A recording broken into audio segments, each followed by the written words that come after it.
Hello, hello, hello, and welcome to the very first episode of the Best Boss Bootcamp podcast.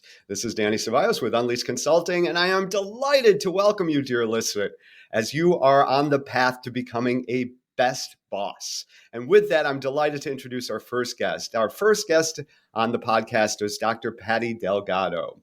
Dr. Patty Delgado is a friend and a colleague and somebody that I've been working closely with as we pull together and create our Best Boss Bootcamp training series that will reflect best practices and the latest research for what bosses and managers are needing now to become the best boss possible. So Dr. Delgado is going to be sharing some of that research with us and let us know what we can do right now to apply that research. So welcome, Dr. Patty. Thank you so much for having me, Danny. I'm excited to be your first guest and Yes. also excited to be on this adventure of bringing out the research and making it essentially the best part of your development program for the Best Boss Bootcamp. Muy bien, amiga. Welcome, welcome. So let me tell you a little bit about Dr. Delgado, and then we'll go into some Q&A. Dr. Patricia Delgado is an experienced industrial organizational, or IO, psychologist with 20 years of experience and the CEO and founder of the Bridgify Group, a boutique research firm that focuses on bridging and translating research with practices to address everyday workplace concerns with reliable solutions. Dr. Delgado understands the value of a diverse workforce where leaders and employees create a cohesive work environment that represents and celebrates each person's differences. How wonderful. Dr. Delgado, welcome. I love reading your bio because it reminds me of what I think is very important, and I know you do too, that people are able to bring their best and authentic selves to their work, and that in that we are saluting, celebrating, and nurturing diversity in the workforce, which is something that's so incredibly important to me, not only because it's the right thing to do, but also because, and I hope you'll be saying that a little bit about this, the research shows that the more diverse, when managed correctly, can be the source of innovation, creativity, and expertise when we nurture it correctly. So anyway, Dr. Delgado, welcome. I'm wondering if you could tell us a little bit about some of the research findings that you've discovered around what really makes for a best boss. Definitely, and you're spot on as you state that the research also supports the importance of managers creating that inclusive environment, creating that psychological safety for employees to feel empowered and autonomous, to do what they've been hired to do. So I am a big supporter of that, and the research is as well. So just some of the top level data points that come to mind as we talk about middle managers, which in my opinion, I think are the core. And you also talk Yes. about this too, Danny, the core Yes. of the organization, right? Without them, each side, the executive side, as well as the frontline side might be disengaged or not connected. And so it's inevitable that they're key part of the success of organizations, right? And Yes. it's also important that leaders today, executives, be very intentional about investing in their middle managers and investing in their training, investing in their career advancement, and investing in supporting them. Right now, the research is showing, and very current research, that today's middle managers are becoming very stressed out, right? And Yes. more frustrated than any other level manager, which is also then, a triangle effect coming down. The depression symptoms and the mental health and wellness of middle managers is in jeopardy at this time because of the pandemic. So it's even more vital that executives and other leaders really take time to foster and support the middle managers. Yeah, that's, and especially now, right? So Right. especially now as we're, in 2022, trying to figure out what makes sense with just operating in the world right now, with all of the different things that are happening with our current workforce, including the quote unquote great resignation, that people are Correct. moving closer and closer to the value, understanding their values and supporting the values that they have personally to be at work. And so it's incumbent, I think, on the executive level and those folks that are supervising the core of the organization, the middle management of the organization, to really get in touch with what is important for folks so that they can really thrive in that environment and provide the added value that we need for all of our bottom lines. So, Dr. Delgado, can you tell us what are some of the research findings or high points that have come up for you?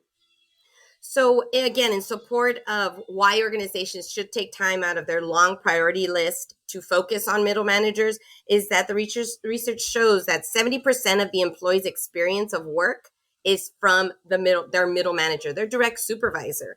Wow. So if those middle managers aren't being supported, there's a likelihood and high possibility that the team will also feel unsupported. So just another reason why it's so important for leadership to do take time and make it a priority. The middle manager they're like the connector, right? They're the integrator is what I like to call it. They're really the key agent in organizations that help during a lot of change, which is what's happening right now. And they are the essential part of the frontline worker feeling at home and feeling like they're part of a family. So during these times, very turbulent times, the middle manager, they just play that unique role. And I think it's important that we continue supporting them. Yeah, it is a unique role, and it is the connector, right? So, Right. You and I both use the analogy of it's the core of an organization. I often think that that it's almost an organization is like the human body, and the head of the body is the executive, the executive part of the organization, and the feet and the legs are about the frontline workers, but the core of the body, right? Even in working out and exercising, you pay attention to the core because everything else won't be supported in the way it needs to if we don't work on the core. It's also the connector, I think, as you said, between the front line, the service delivery, and the executive level, and that connector needs to be strengthened, reinforced, and clarified in a way that makes sense, so that so we get the right people into the organization, that we're able to keep them, and that we're able to support them perhaps in moving forward in their own leadership development, right? Correct. To create our own leadership bench. Yeah. Yeah. So what else can you tell? Go ahead. Yeah, and so there's two things happening right now simultaneously, right? So there's the scenario of the new employee that gets promoted into middle manager, right? And they're not properly trained or guided. Or it's that seasoned middle manager that is not provided that ongoing training to prepare them to evolve into leadership positions. So that's the first thing that's happening. The second thing is that this middle managers have been, that the concept of middle managers has been around for a long time. And back in the day, it was very hierarchical. So they were underneath and the leaders were here. So what's happening now is the evolution of the leader and the manager coming together as a side-by-side component or a side-by-side team, kind of like a Batman and Robin, right? Love that. Type of leading from a side-by-side notion is what's going to advance the organization today. Yes. So back then it was like this, and now it's moving like this. And this is the difference. And I don't want to call them issues, but it is what's hindering the success of middle managers is we need to change our mindset in how we view them as a co-partner, as Batman and Robin versus I'm the leader and you're just the one below me. Yeah. So one, let's get our middle managers, new and seasoned, trained up, continuous support. And then two, we need to change our mindset in how we view them, because nowadays let's work side by side, because that's the way that we're going to make everything work efficiently, effectively, and really get those goals met for organizations. I think, the primary audience of this podcast is going to be middle managers. So we're speaking directly to the core of an organization. Patty, I'm wondering, what would you tell middle managers that they need to do in order to craft the message? I mean, what you're saying, I'm sure, makes a lot of sense to our middle managers, but how do they make sure that the head of the organization, the executive team, that they hear these messages as well? So that's a great question. So a couple of best practices, if you are a middle manager, not sure where you're going, you're kind of stuck. The first thing would be to talk to your leadership. If your leadership has that open door policy, then go right in and start talking about the importance of both of you working together, the importance of the workplace is changing and how they need to be in support of that with you. So starting to create that relationship that is somewhat of an equal stance. Now, if you don't have a leadership team that is not so much supportive of you, then I would just continue and push your own team, right? Create that type of family, that type of leadership style you want within your own team. Eventually, what they say happens is that people will start recognizing all your good work, all the work that you as a great manager is doing, and everybody else is going to want to start joining your team. Simon Sinek has a YouTube video that talks about middle managers, and he says that he goes into organizations that has a really strong team with a great manager leading it, and everybody around it says, well, I want to be part of so-and-so's team. So if you have the support, continue asking for more. And if you don't, foster what you have, right? Do what you have. The people under you are your family. They're the people that are part of your everyday life. So continue supporting them. So replicate what you want. Yeah, interesting. Yeah, it is kind of a sticky situation. I think there's something about, not only, so first of all, you use the word family a few times. So I want to dig into that a little bit, because I think you're right? More and more so, we're recognizing that the middle manager and their team really are a family. The good, the bad, and the ugly. And I'm hoping we can talk a little bit about that, because that's an interesting term to throw around. But I also think there's a way, to do all the right things, to pay attention to your family, to bring them up, to support them in all the ways that we're that your research is finding, and then to find a way to share that, I think, with the rest of the organization or with leadership. Right. So I'm thinking about, in my own experience, there are ways to do it where the proof is in the pudding. So people would say, Danny, how is this working out so well? And I would say, well, it's because a very conscious, this is the experience that I had. This is what I did with my folks that brought this forward, and capturing that so that I can share it with the rest of the organization. Because sometimes, like you said, the rest of the organization is not going to, it's going to take some time for them to catch up to what you're doing. Right. Correct. And always have that growth mindset, right? That you always want to continually be learning. If you find a program out that focuses on middle managers or some part of the skill set that you're needing, hone into that, take those trainings, include your employees if it's possible. But that continual journey of learning is really important as a middle manager. Things are changing so rapidly right now that if we are not up to par on what are hybrid workforces and best practices for that, what is diversity, equity, inclusion, and best practices for that, then we'll get left behind in this fast-paced world. So I encourage middle managers to really just also look at their own professional development and see what they can do, how they can ask for support in that area as well. Yeah, and I have to say, I hope that this podcast will be part of everybody who's listening, that you'll be able to listen to this on a regular basis. So we'll be able to really stay on track for what the research and what the world is showing us right now. And also the Best Boss Bootcamp, which is a comprehensive series of trainings and coaching that we feel free to connect with me, listener, if you're interested in hearing more about that. We'll tell you about that. Well, I do want to touch base a little bit on that, Danny, because it's what we did with the research behind the Best Boss Bootcamp. And as you know, but just so your listeners know, is that I uncovered multiple competency models that the research has said middle managers can be effective using. And in all those multiple competency models, I was able to create 5 main areas that middle managers should be focusing on when they're trying to train up, right, or advance their skill set. So they should be focusing on any sort of professional development around self-management, right? Like, how can I be more resilient? How can I learn more about myself, my characteristics, my strengths and weaknesses? The second competency that I uncovered was around people management, people performance, right? How do I make my team that best team? What skill sets do I need to lead a group of people? How can I be more collaborative? Those are the different topics around that people management area of the competency. The third one was around the cognitive side. And this is very new in the research, is we're really honing in on how can we create more critical thinkers, right? Analytical thinkers. How can we be better problem solvers?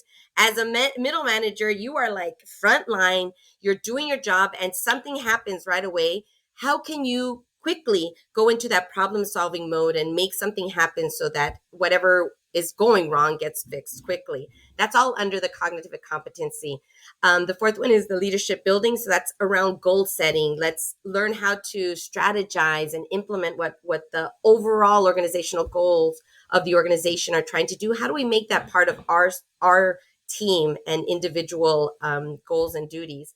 And so that's part of that. And the last part is around just really honing in on your people, right? It's about building trust. It's about how do you communicate with your individual people? How do you build those relationships that are really going to take you to the next level? So that also includes inclusivity and the talking of belonging, which is under the diversity, equity, and inclusion. So our 5 competencies that we've uncovered with the research are really going to give middle managers a very comprehensive look at what they need to become aware of and to start practicing in to become a better manager. Can you say those 5 again? And as you're saying it, listener, I want you to listen to Patty and hear these 5 areas and just grade yourself, right? Yes. 1 through 5 or A through F, but grade yourself and see which area or areas you want to work on. Patty, what are those 5 areas? So the first one is around your people, right? It's about people performance. So how are you building trust with your team? Does your team trust you, and so forth? The second is team management. How are we doing our team leadership and developing each other and cooperating within the team? The third is self-management. This is where you understand yourself, your values, your personality types, resilience. The fourth is cognitive, where we learn about problem solving, critical thinking, analytical thinking. And the last one is leadership building, how you goal set, how you become that integrator between the executive team and your front line. That's all about leadership building. So those were the 5. Nice. So listener, I hope you took an opportunity to grade yourself and figure out which 1 or 2 areas you really want to concentrate on. So Patty, as we're starting to wrap this up, we're going to end all of our podcast interviews on the Best Boss Bootcamp podcast with 4 questions. The first question is, what should they do right now as soon as they finish off the podcast? Secondly, what's your favorite piece of research or surprising finding that you can point our listeners to? Thirdly, what's a recommended Best Boss resource or book or TED Talk or something else like that? And then lastly, how can listeners best connect with you? So we'll go through those questions real quickly. What can managers do right now? So managers right now, I would say stop and pause just for a second and self-assess. What do you need to be a better manager, and what support can you ask for from your leadership? That's would probably be the first thing I do, is just to really do a quick self-assessment. Where are you at right now, health-wise, mental-wise, and then skills-wise? And what can you do to make a plan to move forward? Yeah, and can I jump in there? And so, listener, when you do that, right, think about, what do you need? And again, which of these areas that Dr. Delgado just defined for us, and bring that to your boss and say, the research shows this. These are the 5 areas. I'm going to help you, boss. I'm going to help you. I've already got the research here. There's 5 areas. This is the area or the 2 areas that I would like some support in. How can we craft a plan in our work plan that I can get what I need to be better in these 1 or 2 areas? Excellent. Yeah. Excellent. Great. The next was, forgive me, tell me again. So a favorite piece of research or finding. Yeah. So because I'm a researcher, that is what I do 24/7. I have a lot of research, at my fingertips. But the one thing that really hones in on me when I talk about middle managers or leaders in general is just a statement that if you were to remove your title from your name and from who you are, would your team still follow you just for who you are? Because that is a big part, and a question that you should ask yourself: will my team still follow me even if I remove my middle manager, supervisor title? Even a VP moves their title. Will the people still follow you? Yeah, it's a big kind of self deep and reflecting. Yeah.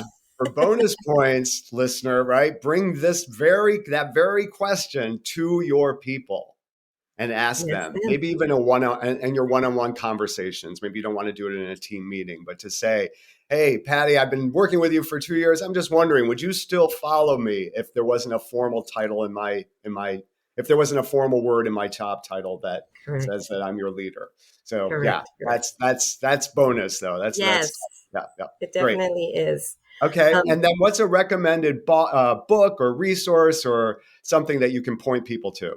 Yeah, so I am a big advocate for diversity, equity, and inclusion in organizations. And as a Latina, I do support my fellow Latinas that have written books. And so, a current very good colleague of mine just recently wrote a book for Latinas called Uncolonized Latinas, Love it. Valeria Aleo. And so she is on her road to advocating for women of color, for Latinas, and really it's in that space of we do need to appreciate each other's differences, and we do need to value that all of us have wonderful insight based off of where we come from and who we are and how we identify ourselves. That's So I do give her a pitch, Uncolonized Latinas, and she also has information for women of color, other women of color. So wonderful. she's great. Uncolonized Latinas. A great title, by the way. So, and listener, we're going to be putting all these details in the show notes. Maybe make sure that you check those out so you can get a direct link for how to best access that book.